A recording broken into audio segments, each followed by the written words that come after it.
Você abre a sua Bíblia no livro de Jonas, livro do profeta Jonas. Nós começamos de manhã falando sobre Jonas. O livro de Jonas é muito maravilhoso, tem lições maravilhosas para nós. Nós falamos de manhã sobre o Deus que nos surpreende. Ele nos surpreende, surpreendeu a vida de Jonas e surpreende a nossa vida também. E agora eu quero falar da oração de Jonas, do capítulo 2.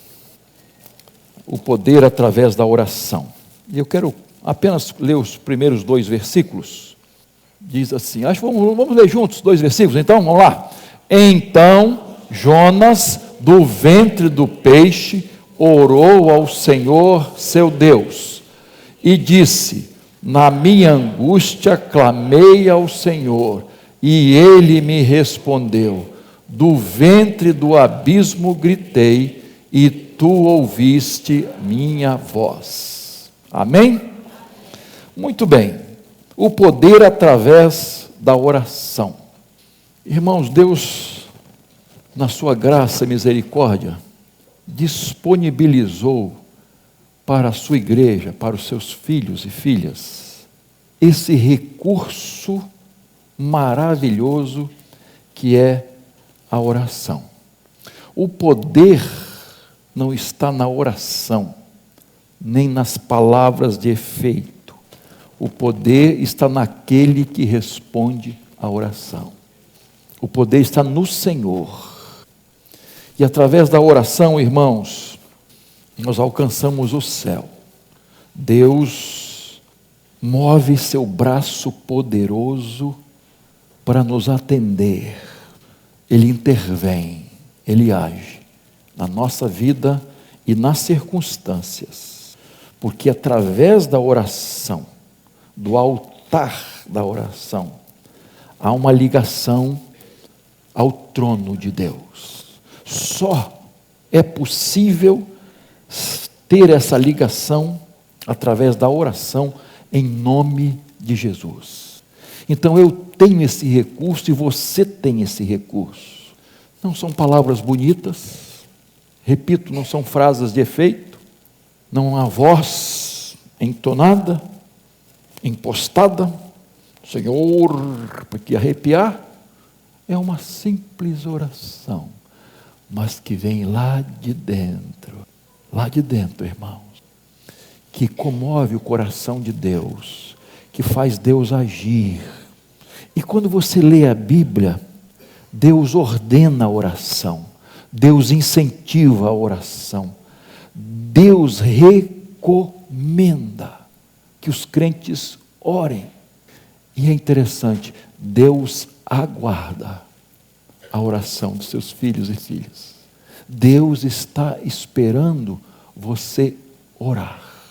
E você vai encontrar esse ensinamento na Bíblia.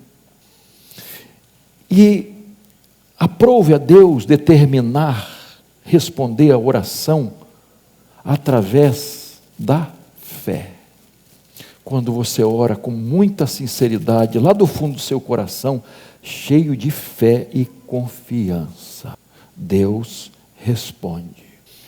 E aqui no capítulo 2, Jonas faz a sua oração. Eu acho que é uma das orações mais bonitas da Bíblia, apesar de ter sido Jonas fugindo, como falamos de manhã. Mas se você olhar a oração, que é o capítulo 2, você vai ver uma oração de louvor, de gratidão e de fé. Esses ingredientes saem de um coração sincero, lá do fundo do coração.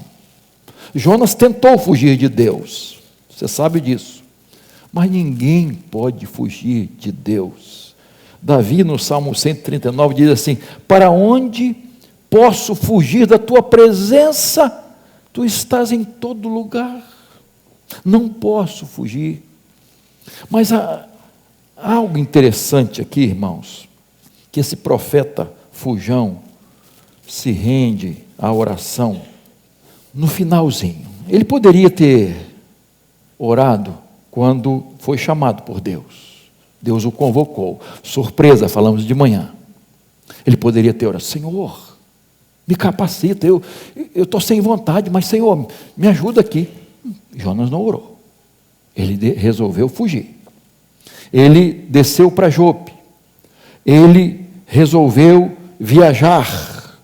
Até então, nenhuma oração. Veio a tempestade sobre o navio e Jonas não ora. Os marinheiros apavorados oram, mas Jonas não ora. Jonas é descoberto lá no porão do navio, dormindo, e Jonas não ora. E é interessante, irmãos, que ele foi identificado como causador. Ele assume isso, ele confessa para os outros, mas ele não ora, ele não fala com Deus. O capitão do navio suplica a oração, mas Jonas não ora. Jonas foi jogado no mar, em alto mar, mas Jonas não ora.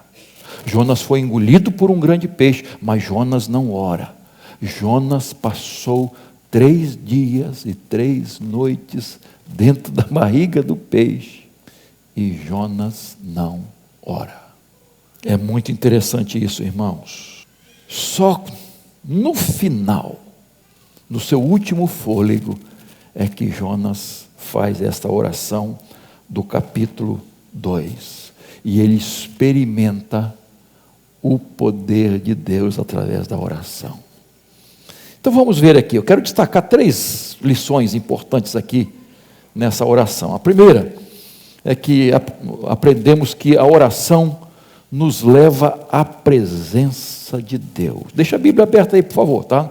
Capítulo 2 de Jonas, versículo 1 e 2. Então Jonas do ventre do peixe orou ao Senhor seu Deus e disse: na minha angústia clamei ao Senhor, e ele me respondeu. Do ventre do abismo gritei, e tu ouviste a minha voz. Verso 4. Então eu disse: estou excluído da tua presença.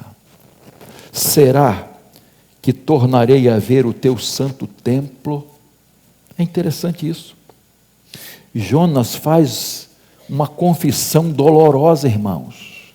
Ele diz assim: estou lançado fora da tua presença, estou excluído da tua presença, estou banido da tua vista.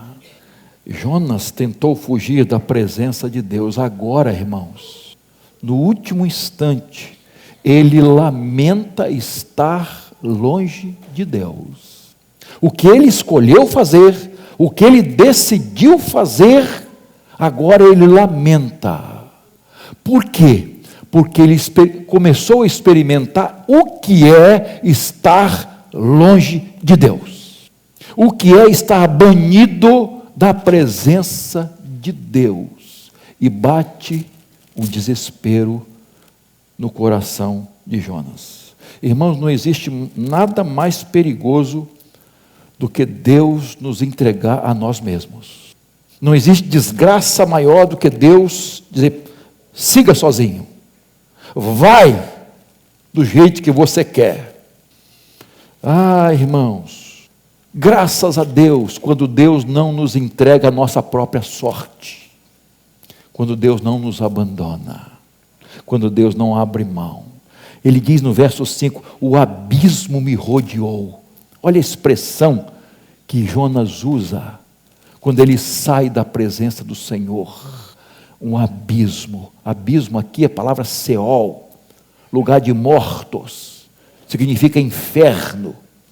O pecado nos separa de Deus e nos joga no abismo, no lugar de mortos. Ele diz no verso 6: desci até os fundamentos dos montes, e fala de subir da sepultura. Ele estava sentindo-se sem Deus, isolado, cheio de trevas na sua vida, e ele começou a viver essa tragédia que ele buscou. Irmãos, o pecado é enganoso, a desobediência traz duras consequências. Às vezes não percebemos logo, Deus é tão misericordioso, irmãos. Às vezes as pessoas, por não sofrerem imediatamente as consequências, elas se acostumam. Elas acham que vai tudo bem. Mas nós estamos nos distanciando, irmãos. O filho pródigo foi para um lugar distante, foi longe demais. Nós vamos longe demais quando fugimos da presença de Deus, quando não queremos Deus na nossa vida. Eu dou conta do recado, eu me viro. Às vezes a gente não fala, mas age, como se Deus não existisse. Como é seu dia? Você depende de Deus? Você confia em Deus? Você conta com a presença de Deus todos os dias da sua vida? É um pecado, irmãos, nos afastarmos de Deus. Pecado é pior que doença, pecado é pior do que morte, porque pecado tem consequências eternas. E sabe o que é inferno? A ausência de Deus. A grande diferença entre o céu e o inferno é que no céu Deus está conosco e no inferno Deus não está. Essa é a grande diferença, queridos. Não se afaste de Deus. Não se afaste de Deus. Não queira nunca guiar sua própria vida, porque as consequências são drásticas. O verso 4, Jonas falou assim: o seu anseio de ver o templo novamente. Por que o templo? Porque o templo, no entendimento da época, era onde Deus se manifestava, onde havia culto, havia presença de Deus, onde Deus abençoava, quando as pessoas recebiam o perdão de Deus, a presença de Deus. Por isso que ele fala: será que eu vou ver de novo o templo? A presença de Deus. Jonas estava sentindo a falta de Deus na vida dele. Deus não estava longe dele, mas ele estava longe de Deus. Você entende isso? Deus não está longe de você, mas às vezes você fica longe de Deus, porque nós escolhemos, as nossas decisões demonstram isso. Então, queridos, a oração nos leva à presença de Deus. Tem muitas pessoas agindo como Jonas, dando passos, se afastando cada vez mais de Deus. A Bíblia diz que um abismo chama outro abismo e outro abismo. A pessoa entra no pecado e vai em outro. Ela vai se afastando cada vez mais de Deus, se atolando no pecado. O abismo cada vez maior. Isso é isolamento de Deus, é afastamento de Deus, porque a pessoa quer fazer a própria vontade, ela quer dar vazão aos seus desejos, suas paixões. Eu quero fazer isso, não importa se é pecado, se a igreja está dizendo que é pecado, se a Bíblia está dizendo que é pecado, eu quero fazer a minha vontade, andar no meu caminho. Não importa se alguém fala que é fraqueza carnal, eu quero andar na carne, na minha natureza humana. Queridos, reconheça isso e volte para Deus, porque não vale a pena andar longe de Deus. É um caminho perigoso. Parece caminho direito, mas são caminhos de morte. Aos homens parece direito, mas são caminho de morte. Fuja disso. Confesse, busque a presença de Deus, volte-se para Deus. Davi, você sabe a história de Davi, um homem de Deus, mas caiu, mas ele caiu, irmãos, mas ele confessa a Deus, ele recebe o perdão e é restaurado. Mas olha o que ele diz no Salmo 51, 10 a 12: cria em mim, ó Deus, um coração puro e renova dentro de mim um espírito inabalável. Não me lances fora da tua presença, nem me retires o teu Santo Espírito. Restitui-me a alegria da tua salvação e sustenta-me com o espírito voluntário. Olha o que Davi está pedindo, irmãos. O pecado me levou a isso, mas Senhor, me restaura. renova o meu interior, não me expulse da tua presença, eu não quero perder a tua unção, eu quero ter essa alegria, a alegria da salvação, porque o pecado tirou, volta a dar-me essa alegria. Isso é oração sincera, irmãos. Deus sabe que você não vai deixar de pecar, e que eu sou pecador como você, mas Deus espera reconhecimento e arrependimento, confissão. É isso que Deus espera. Não é o pecado que vai me levar para o inferno, é a falta de perdão, é a falta de arrependimento, porque Jesus morreu por todos os meus pecados, mas eu preciso reconhecê-los, me arrepender deles, confessá-los e abandoná-los. O pecado faz a gente perder a alegria, a paz, a felicidade, a unção de Deus, e a gente não sente mais a presença de Deus. Não permita isso. A oração nos leva à presença de Deus. Segunda coisa que eu destaco aqui, irmãos, é que a oração nos sustenta nas aflições. Verso 7. Coloca aí o verso 7. Vamos ler juntos? Vamos ler, deixar os irmãos lerem enquanto tomam um gole d'água aqui. Vamos lá. Quando... Olha só, irmãos, que oração maravilhosa. Quando dentro de mim desfalecia minha alma. Jonas estava nas últimas. Eu me lembrei. Às vezes, como eu disse de manhã, a gente só lembra de Deus quando está lá no fundo do poço. E subiu a ti a minha oração no teu santo templo. Queridos, Jonas estava desfalecendo. Estava no fundo do mar, na barriga de um peixe. Desceu no mundo dos mortos. Ele estava sendo sepultado no mar Mediterrâneo. Nenhuma chance de sobreviver. Não tinha como Jonas voltar. Ele não tinha como vencer aquela dificuldade. Você acha que ele tinha? Dentro da barriga de um peixe, 3 dias e 3 noites.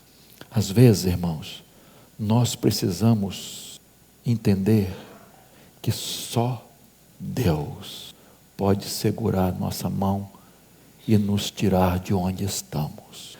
Não há esforço humano, não há capacidade humana que possa fazer isso. Só a mão poderosa de Deus.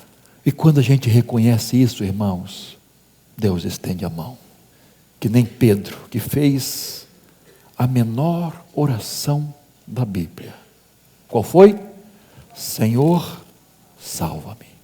Um pescador, um homem treinado, um homem do mar, mas ele reconhece que estava perecendo. Senhor, salva-me. E Jesus segura na mão dele. Irmãos, como precisamos fazer essa oração e confiar que Jesus vai estender a sua mão para mim. Ele estende a sua mão para você. E eu gosto disso aqui, irmãos. Ele busca Deus no último recurso. Não tinha recurso. Ele busca Deus como último recurso. Ele faz oração. Neste momento, eu me lembrei do Senhor. Eu me lembrei do Senhor. Verso 6, ele diz: fizeste a minha vida subir da sepultura. E Jonas pensou assim: eu estou sendo sepultado aqui, eu estou dentro de um caixão e vou ser sepultado. A terra começa a descer sobre o meu caixão, estou sendo enterrado. Jonas se lembra de Deus, do templo, das promessas de Deus. Ele se lembra. Você lembra que lá que diz Jeremias, em Lamentações de Jeremias 3:21, a cidade de Jerusalém estava saqueada, caos total, jovens sendo mortos, idosos sendo pisoteados nas ruas, situação de caos, repito, total. E aí, queridos, ele diz assim: quero trazer à memória o que me pode dar esperança. Quero trazer à memória o que me pode dar esperança? Foi isso que Jonas fez. Ele se lembrou da misericórdia de Deus. Ele se lembrou do perdão de Deus. Ele se lembrou do socorro de Deus. Por isso ele ora. Ele faz sua oração. Irmãos, a oração tem poder para mudar as coisas. Nós oramos ao Senhor Todo-Poderoso, que tem poder para mudar as coisas, mudar a nossa vida ou mudar as circunstâncias. Às vezes, Deus precisa mudar nossa vida, não as circunstâncias. Mas as circunstâncias mudam também, dependendo da situação, segundo a vontade de Deus. Deus tem poder para fazer isso, fazer transformações. A oração pega uma frase que tem ponto final e coloca ali uma vírgula. E Deus continua escrevendo. A oração faz isso. Quando você ora em nome de Jesus, ao Pai Todo-Poderoso. Irmãos, a oração nos sustenta nas aflições. Jonas estava passando por aflições. Jonas, o verso 8, ele fala dos adoram ídolos vãos. Eu acho que Jonas, de alguma forma, estava confessando sua idolatria, irmãos. Esse profeta era idólatra? Eu acho que era. O seu nacionalismo se tornou um ídolo para ele. Ele achava que só o povo de Israel deveria receber as bênçãos de Deus. Só os judeus, não os gentios. Só o povo de Deus deve receber as bênçãos de Deus. Nada de ninivitas. Eles são maus, violentos. Eles precisam morrer, eles precisam ser fulminados. O nacionalismo se tornou um ídolo para ele. Cegou Jonas. O nacionalismo cegou Jonas.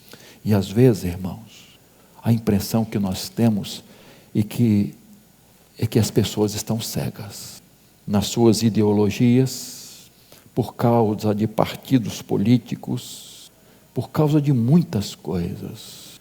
E isso divide famílias, casamentos, igrejas e nações. Mas Deus não quer isso não, irmãos. Deus não quer isso não. Deus quer união, respeito, fraternidade. Eu acho que também existia um outro ídolo na vida de Jonas. Era o seu ego. O nosso ego pode se tornar um ídolo. Isto é, o que eu acho, o que eu penso, o meu achismo. É o que eu acho, é o que eu penso. Eu vou me guiar pelo meu coração. E a Bíblia diz que o coração é enganoso, não, irmãos. Terrivelmente enganoso. O nosso coração nos engana. Nossas emoções nos enganam. De repente a nossa emoção muda. Nosso comportamento muda. Dependendo das situações, das circunstâncias. O ego se torna um ídolo. É o que eu acho, é o que eu penso, é o que eu gosto, é o que me dá prazer. Eu gosto disso. Eu me sinto bem. Ego, chamado de hedonismo. O culto ao prazer. Irmãos, quanta gente está adorando a esse ídolo. Verso 9, mas com a voz do agradecimento eu te oferecerei sacrifício, o que prometi cumprirei, ao Senhor pertence a salvação. Coisa maravilhosa, irmãos. Jonas fala de agradecimento, Jonas fala de oferta de sacrifícios, Jonas fala que ia pagar os seus votos, Jonas fala de salvação de Deus. Esta frase é a frase mais importante do livro de Jonas. A salvação pertence ao Senhor. É o resumo do livro de Jonas. Jonas quer salvar, Deus quer salvar judeus e gentios. Deus quer salvar até aquelas pessoas que nós detestamos e não gostamos. É a graça de Deus. Mas elas não merecem. Você merece? O que você merece? Às vezes eu brinco com os irmãos aqui, que Deus me deu mais do que eu mereço. Não mereço nada. Não mereço nada. O que você merece? É a graça de Deus, irmãos. É a misericórdia de Deus que alcança todos nós. Mas, irmãos, há uma condição para Deus nos ajudar nas provações. É confiar nele. É depender dele. E o livramento vem. É orar com fé. E o livramento vem. Ele é que nos sustenta nas horas mais difíceis da vida. E às vezes até nos coloca no colo, irmão. É esse Deus maravilhoso que nós servimos e que está aqui para dizer: siga-me, venha a mim, e eu vou te abençoar. Creia em mim e eu vou te abençoar.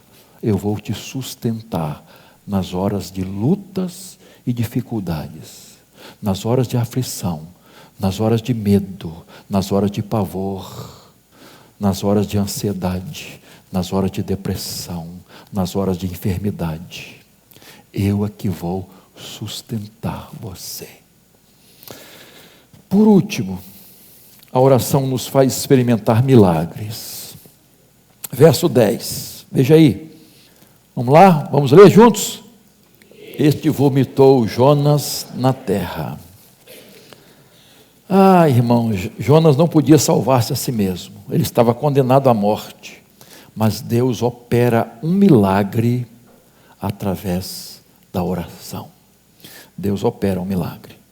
O peixe que tragou Jonas, agora vai vomitá-lo, jogá-lo na terra, para ele cumprir a sua missão.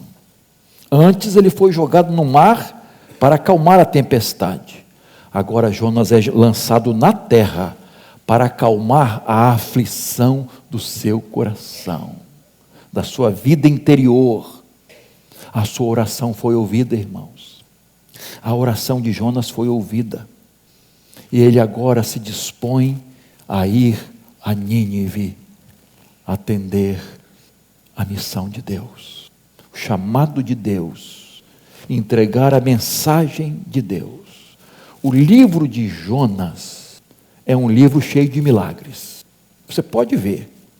Começar pela grande tempestade, quando a tempestade é acalmada, quando vem um grande peixe, quando ele é sustentado ali 3 dias e 3 noites dentro do peixe, quando ele é vomitado na terra, quando a conversão da cidade acontece, quando a conversão dos marinheiros acontece, milagres, quando nasce uma planta e quando morre uma planta, o sobrenatural agindo. O livro de Jonas é envolvido com coisas sobrenaturais, com o agir de Deus. Queridos, a Bíblia registra muitos milagres, desde Gênesis a Apocalipse. A Bíblia está registrando ações poderosas, maravilhosas, sobrenaturais de Deus. Você crê ou não crê? É questão de fé, irmãos. Nosso Deus é um Deus dos impossíveis. E Deus gosta de agir assim. Mas quando nós temos fé, Deus opera o sobrenatural através da fé. Ou você crê ou não crê. Ou você tem fé ou não tem. Ele é Senhor das causas impossíveis. Qual é a sua causa? Qual é a sua causa? A Bíblia diz que não há impossíveis para Deus. Tudo é possível ao que crê. Irmãos, isso é algo maravilhoso. Isso é algo maravilhoso. Deus, na sua soberania, no seu poder, Ele determinou agir em resposta à oração de fé. Foi Ele que determinou. Não foi eu, foi ninguém. Você pode experimentar o sobrenatural de Deus através da oração pela fé. E aí você vai ver a trajetória do povo de Israel, lá no Mar Vermelho. Olha só, o Mar Vermelho se abrindo, o Jordão depois sendo parado, a água sai do mar, da pedra, povo sedento, água amargosa se transforma em água cristalina, boa para se beber, o pão descia do céu, maná. Nós queremos carne, vem codornizas, milagres e mais milagres, irmãos. Josué está orando, Deus, para o tempo. Moisés orando, com os dois ali, quem eram? Arão e Ur ali, sustentando as suas mãos, símbolo da oração, queridos. Deus age, irmãos, Deus age, Deus move até a natureza para tempestades. Vem tempestades, vem bonança, irmãos, vem fogo do céu para consumir um altar, batalhas impossíveis, com um contingente de 300 soldados, venceu um exército de 135 mil, batalhas impossíveis, curas e enfermidade de todos os tipos, ressurreição de mortos, arrebatamento, olha, milagres, milagres, o poder sobrenatural de Deus agindo. E quando a Bíblia começa a relatar alguns, em Hebreus 11, algumas coisas maravilhosas que Deus fez, há uma frase que é repetida em todo o capítulo. Qual é? Pela fé. Pela fé. Pela fé. O que você pensa disso? Deus agindo, Deus movendo o sobrenatural por causa da fé. Ele tem todo o poder, mas Ele age mediante a fé. Quando Jesus ressuscitou, Jesus disse que tudo é possível ao que crê, né? E aí, Tomé, ele disse assim, só acredito vendo. Quando Jesus chegou de novo, se apresentou aos discípulos, Jesus disse assim, Tomé, não seja incrédulo, mas crente. Crente é aquele que crê, aquele que confia. E completou, bem-aventurados os que não viram e creram. Não viram e creram. Mateus 13,58 diz que Jesus não operou muitos milagres em Nazaré. Por quê? Olha lá, olha o texto. Por causa da incredulidade deles. Enquanto Deus opera maravilhas, aqui, ali, Ele não faz. Por quê? Incredulidade, dúvida. Fé, irmãos, é preciso fé. Eu pergunto a você, você está precisando de um milagre na sua vida? Da intervenção de Deus, dos altos céus enviando sua intervenção na sua vida, na sua família, no seu casamento, na vida do seu filho, da sua filha, dos seus pais, na saúde física, na saúde emocional. Um milagre dentro da sua casa, junto aos seus, no meio dos relacionamentos, transformando completamente. Deus quer fazer milagres, irmãos, a começar na nossa vida, mudando a nossa vida, dando uma verdadeira conversão, fazendo que sejamos novas criaturas, novo comportamento, novo coração, novos propósitos, novos objetivos, perdão dos nossos pecados, cura para nossa alma. Deus quer operar no nosso coração. Deus quer operar na sua vida, eu não tenho dúvida disso. porque Deus é o mesmo de ontem, hoje e... Então, Jonas precisava ser tratado, irmãos, e no capítulo 3 e 4, Deus vai tratando de Jonas, do coração de Jonas. Deus precisa cuidar de nós, irmãos. Tem um hino que diz assim: fui alcançado pela graça, maravilhosa graça, e o restante você conhece. Eu não mereço toda a graça, porque o maior milagre Deus já fez em mim. Queridos, quando Deus muda o nosso coração, irmãos, tudo muda, irmãos. Irmãos, isso não é conversa, não. Isso é real. Quando Deus muda o nosso coração, isso é real. Isso acontece, é sobrenatural. Quando você é alcançado pela graça, salvo pela graça, restaurado pela graça, perdoado pela graça. E isso pode acontecer hoje. E Jesus convida. Qual é o convite que Jesus faz? Vinde a mim, todos que estão cansados e sobrecarregados. E eu? Irmãos, não sou eu que faço o convite, não, irmãos. Não é o seu vizinho, não. É Jesus. Vinde a mim. Venham a mim. Venha a mim. Vem aqui. Eu quero fazer um milagre na sua vida. Uma menina, estou partindo para o encerramento. Meninazinha, saiu da escola bíblica dominical, da classinha dela, com um livro, O Milagre de Jonas, a história de Jonas. Aí, um irmão, conhecendo a menina era muito saída, muito, conversava e tal, inteligente. Aí o irmão assim, vou mexer com essa menina. Aí falou assim: você acredita nessa história aí, de Jonas? Aí ela: claro que eu acredito. Por que você acredita? Porque está na Bíblia. Porque está na Bíblia essa história, e por isso que eu acredito. E olha, e tem mais. Quando eu chegar no céu, eu vou querer ouvir do próprio Jonas detalhes da sua vida, dessa história. Aí o irmão, para mexer com ela, falou: e se ele não estiver no céu? Se Jonas não estiver no céu? Aí ela disse assim: então você mesmo pode perguntar. É questão de fé, irmãos.